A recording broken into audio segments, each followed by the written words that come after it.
अस्सलाम वालेकुम दोस्तों, तुसीं वेख रहे हो पाक पंजाब टीवी ते मैं तुहाडा मेज़बान अब्दुल वाहिद।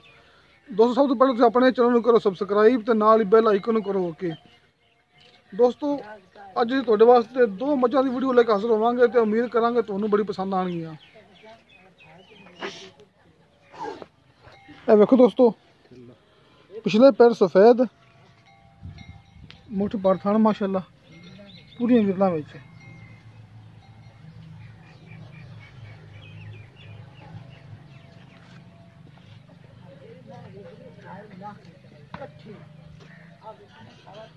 दोस्तों एक इन्हें सिंह टुटिया होया है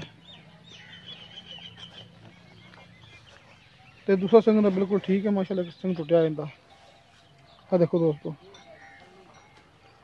तो बाकी पूछांगे मालक को इन्हें पिछे की कट्टा कित्थे दा दोस्तों आ इनका कट्टा खड़ा जी।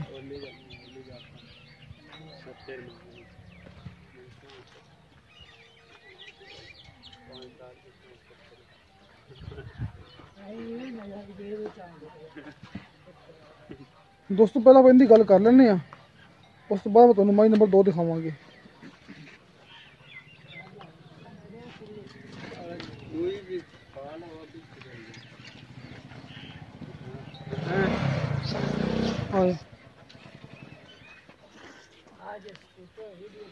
अच्छा जी, दुआ सुआ सुई है? दुआ सुआ सुई है। कितने दिन हो गए ने सुई न हो गया कोई 10-12 दे 10 दे। दूध कितना कर दी पक्का दूध की? पक्का दूध 12 किलो दो टाइम का कड्डी पी है पिछले जोड़े दा। बच्चन छड़ के बच्चन छाड़ दे 6 को सुबह 6 को शाम है। हाँ जी ठीक है। ते कितना मोड़ दा रहिंदा जड़ मुनासिब जम बोल दसी इंदा? मोड़ तो 2,10,000 करते हैं। विचों प्यार मुहब्बत करोगे ना? प्यार मुहब्बत कर दी दोस्तों 2,10,000 का मुल किया, विचों आप प्यार मुहब्बत करा लांगे। तो आप तुहानूं दिखाने माई नंबर 2।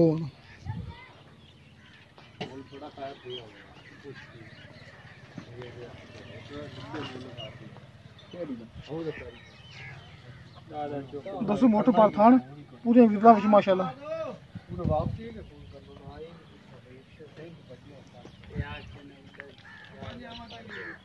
दोस्तों मजे सुई हुई है तो इनके पीछे कट्टी है। दोस्तों आ इनकी कट्टी खड़ी हुई है।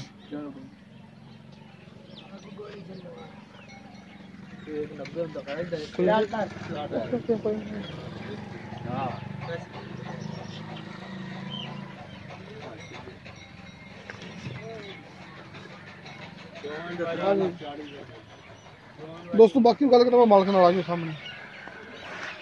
पहला सुबह सुई की दूसरा? ये पहला सुबह सुई। पहला सुई इनके पीछे कट्टी है। हाँ जी। इनू कितने दिन हो गए ने? इनू हो गए 8 दिन। 8 दिन। दूध इहदा दूध कितना है? ये 8 किलो दो टाइम बच्चे ने छाड़ के 8 किलो 2 टाइम का। हाँ जी। इहदा मुल कितना है? ਇਹਦਾ ਮੁੱਲ ਤਾਂ 1,70,000 करना। 1,70,000 प्यार मुहब्बत कर लोगे? हाँ कर लेते। दोस्तों इस मई का मुल किया 1,70,000 रुपया। मई नंबर 1 का किया 2,10,000 रुपया तो मई नंबर 2 का किया 1,70,000 रुपया। इनके विचों आपां प्यार मुहब्बत करा लांगे। तो किसी मेरे दोस्त ने खरीदी नंबर पर लगे डिस्क्रिप्शन के अपना WhatsApp नंबर 0304 30 99 539। दोस्तों मिलेंगे अगली वीडियो ते। खुदा हाफिज़।